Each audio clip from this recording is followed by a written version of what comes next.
Civic entrepreneurship is just bringing the spirit of creating things, innovating, meeting needs that are otherwise going unmet that we celebrate in the business world, but applying it to civic life.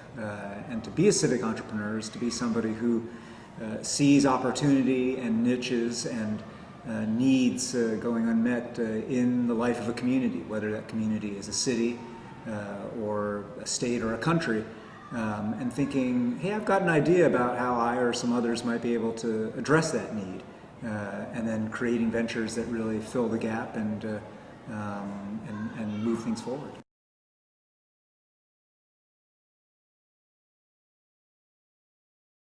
There's a lot of innovation there in terms of how technology tools and digital tools make new ways of engaging, new ways of crowdsourcing, problem-solving power possible.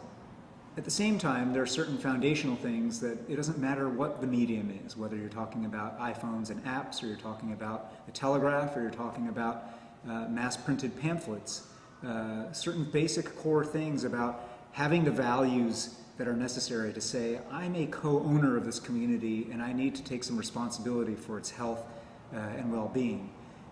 Having a command of the systems, understanding the systems that make things work. That's timeless. Understanding how stuff gets done, who actually influences decision-making. These are timeless. Having the hard skills to negotiate and to advocate and to make a difference and to organize people and mobilize people.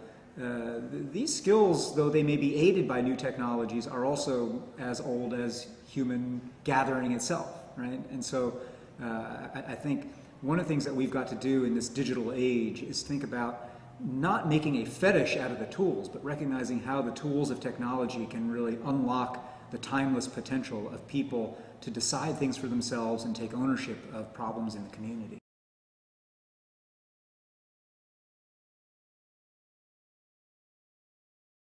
I use technology a variety of different ways. I think one, again, is just on a basic level. I'm on social media a ton. A lot of the work that I do involves just communicating with a variety of different publics. Conversations like the one that we're having now can be recorded and disseminated and, if not broadcast, narrowcast to people who care. And that's a very powerful and exciting thing.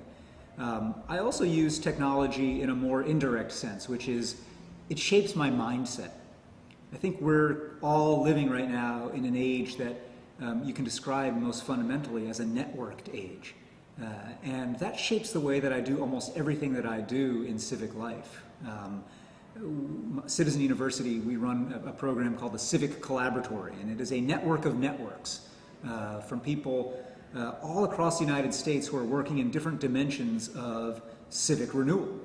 Some are immigrant rights activists. Some are veterans coming back from Iraq and Afghanistan. Some are people working on voting rights. Some are people working on civic education in the schools. Some are people working in Hollywood thinking about storytelling that has civic and social purpose. You have all these people in different territories who, you know, even less than a generation ago, weren't really intersecting with one another.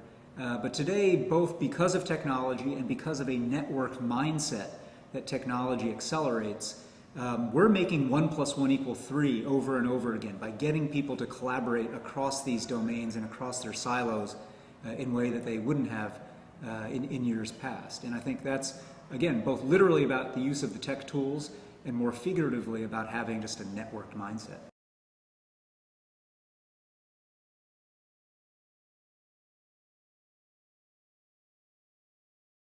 I think the advice that I would have is twofold. Number one, keep doing what you're doing. If you're already involved in TeenTechSF, you are somebody who's decided you're going to show up. You've decided that you're going to take the skills and interests that you have in technology and media and apply them for something other than just your own gratification, right? So number one, I would say keep on keeping on with that. That spirit is something that has to be cultivated by practice. And the more opportunity you get as a young person to apply your skills and your interests and your knowledge to different civic problems and opportunities, the better. The second thing I would say is to really think about technology, again, not in too utopian a sense, and not kind of imagining that tech is going to solve all our problems, but really remembering that as cool and exciting and pioneering as so many tech tools are today, that, you know, the old saying is that all politics is local. The other thing I would say is that all citizenship is human. It's all about relationships. It's all about understanding where people are coming from, what communities they emerge from, what social contexts they are formed by.